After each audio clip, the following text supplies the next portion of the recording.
y se llega donde mí, que estoy decepcionado de la vida, y me dice estas palabras: conozco a alguien que te puede ayudar, conozco personas que te pueden ayudar. Escúcheme, pastores, hermanos, no era un cristiano, era un satanista, era el líder de una de las sectas más grandes en la isla de San Andrés.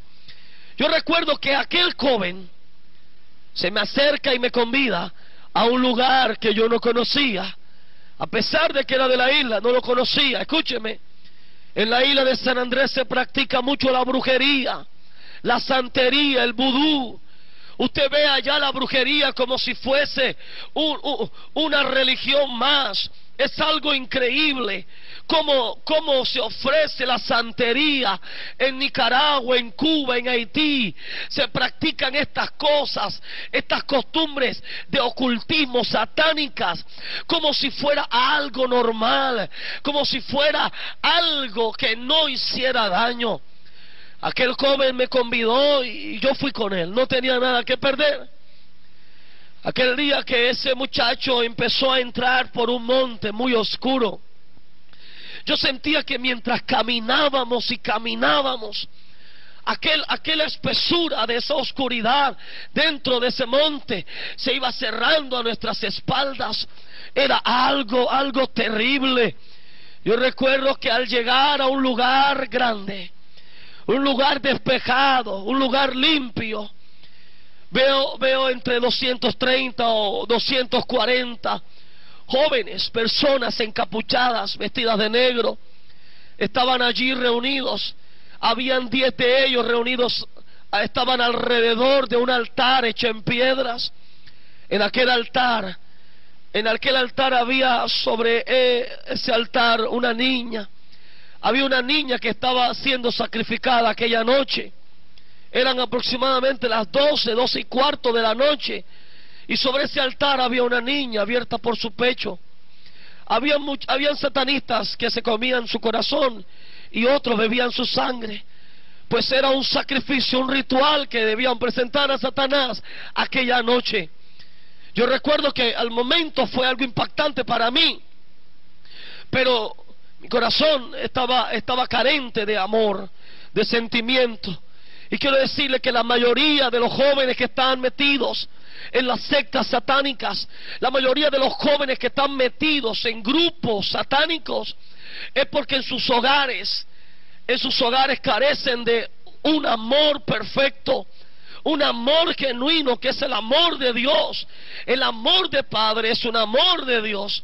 Y hay muchos jóvenes que carecen de ese amor, carecen de ese amor, y empiezan a buscar personas que le brinden ese amor. Cuando falta en el hogar, Satanás va a buscar la manera de hacerte creer que aquellos amigos que te convidan a las drogas y a practicar cosas ocultas te van a brindar amor, pero es falso.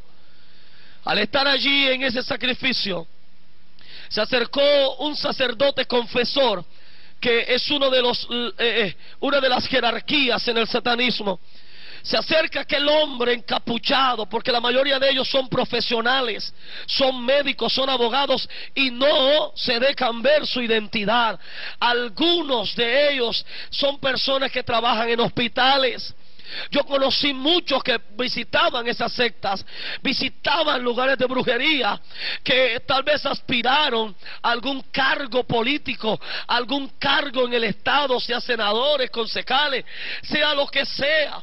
Muchos de ellos, como por ejemplo Regina Once y otros más que están en esa rama de la metafísica, en eso del ocultismo.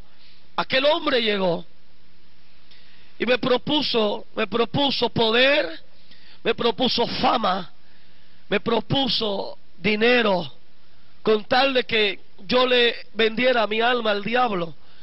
Yo recuerdo que aquel día a mí me interesó mucho la propuesta, pues yo andaba buscando algo diferente para mi vida, andaba buscando un cambio para mi vida.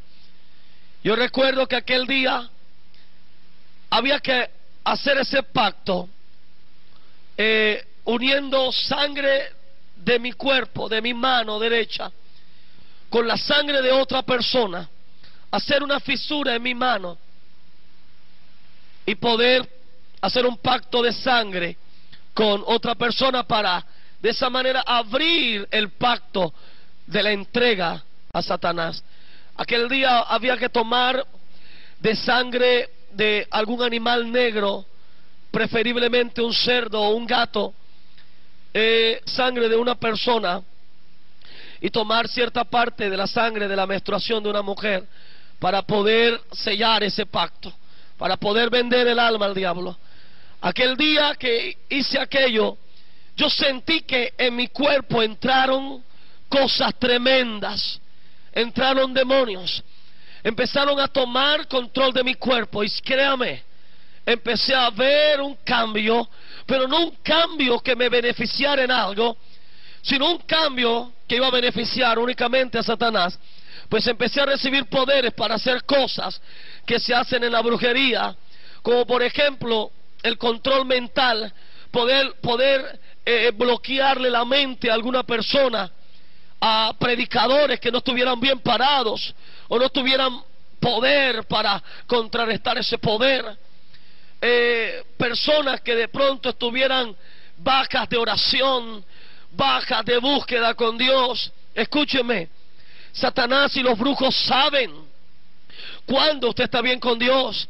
Ellos saben cuando usted está lleno de poder, y también saben cuando usted está débil, cuando a usted le hace falta la oración, cuando a usted le hace falta el ayuno, la búsqueda. Y él empieza a lanzar tentaciones, empieza a tocarte, empieza a manipularte para entonces hacerte descarriar. Pero cuando tú estás lleno, el diablo tiene que huir, porque el poder que hay en ti es el poder de Jesús, es la autoridad que te ha dado el Señor, es el poder del Espíritu Santo. Alabado sea el nombre del Señor. Al salir de ese lugar, mi misión era destruir iglesias. En Colombia fueron aproximadamente 230 iglesias que fueron destruidas por grupos satánicos. Jóvenes que se infiltraban en grupos de alabanza, jóvenes que se involucraban, se hacían bautizar. Conozco